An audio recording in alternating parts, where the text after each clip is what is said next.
안녕하세요. 내가 하는 것만 알려줄게. 내알 유튜브 손금해석 최서정님의 해석 세 번째 들어갑니다. 이분 지금 방종선이라는 걸 갖고 계세요.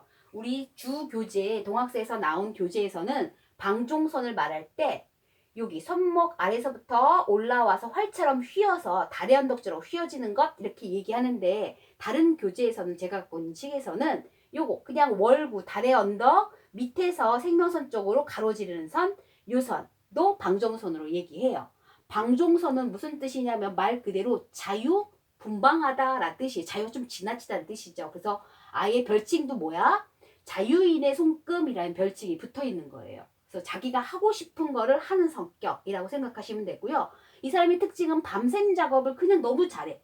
취미 삼매경에 빠져서 밤새도록 뭔가 몰두할 수도 있어서 정말 이게 나쁘게 흐른다면 방종 자체가 의미가 약간 자유보다는 자유 분방함을 지나쳐서 뭐가 흐를 수 있냐면 술, 도박, 마약, 약물 중독, 섹스 중독에 빠질 수도 있기 때문에 유의해야 되는 선이거든요. 그래서 이분은 좀 조심해야 될 부분 기억해 주시고요. 우리 교재에서는 방종선이 생기면 뭐라고 얘기해요? 첫 번째는 불임선이다 라고도 얘기해요. 또 하나는 성교 횟수가 지나치게 많을 때 오는 불임선이라고 보기도 해요. 그리고 또 하나는 이 방종선의 뜻이 스스로 건강을 해야 하는데도 불구하고 자각 증세를 못 느껴. 자, 제일 중요한 거 볼게. 여기 선문양이 하나 있죠. 동그라미 무늬가. 생명선 끝에 동그라미가 있단 말이에요. 이거는 자궁암. 여성이라면 생식기, 난소 이런 문제가 있고, 남자라면 전립선이나 이제 고환 쪽에 문제가 있는 거죠. 그래서 생식기 계통에 문제가 나타나면 자궁암 쪽에 소견이 보이는 그런 무늬가 있는데도 불구하고 본인이 자각 증세가 없대요. 방종선 특징이. 그게 뭐야? 그냥 몸을 혹사하는 거야. 따라서 이분 국가에서 주는 정기검진 있잖아요. 그랬을 때 자궁 쪽에 무슨 문제가 있으니 큰 병원 가세요. 그러면 그냥 흘려듣지 말고 반드시 조기검진을 꼭 하셔야 돼요. 왜? 자각 증세를 못 느끼고 스스로 몸을 혹사하니까요. 그거 유의해서 생각하시고요. 또 하나 생명선 따라가 볼게요. 여기는 선천적으로 생명선이 쭉 내려가다 밑에서 말단에서 가지를 쳤네요. 가지 쳤으면 만성 피로라든가 허약 체질이어서 우리가 보통 에너지를 쭉 내다가 하나 둘 셋 넷 하면서 이렇게 하얀 곡선을 그리는 게 원칙인데, 이분은 에너지가 이렇게 올라갔다 갑자기 급속히 피로감이 몰려오는 거예요. 마치 확 당 떨어졌네 하고 쓰러지듯이. 그거 유의해야 돼요. 급성 피로감이 오는 허약 체질이구나 라고 생각하셔야 돼서 밤샘 작업 진짜 하면 안 돼요, 이분. 그래서 뭐든지 적당히 해야 됩니다. 아무리 좋은 게 빠지더라도요. 또 하나 생명선 따라가 보면 요쪽 후천적인 생명선에서는 여기서 끊겼어요. 끊겼다고 빨리 죽는다, 단명한다 아니죠. 요조로는 따로 있어요. 16가지 정리했습니다. 다행인 것은 끊겼지만 여기서 얘가 보조 생명선으로 이 생명선을 확 잡아준 거예요. 잘 잡아줬네요. 그래서 여기다 하트 그렸잖아요. 귀인인 거죠. 생명선, 내 꺼져가는 생명, 꺼져가는 정도는 아니에요. 내 생명선 끊어진 걸 얘가 받쳐줬구나 라고 생각하셔서 예뻐하셔야 되는 선입니다.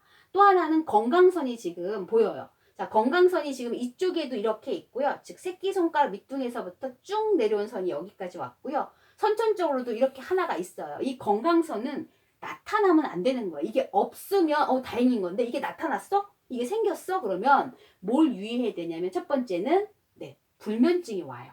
건강선이 생겼을 때. 즉 불면증, 밤새 혹사해서 불면증일 수도 있겠네요. 그쵸? 불면증. 또 하나는 위장장애, 소화계통의 문제.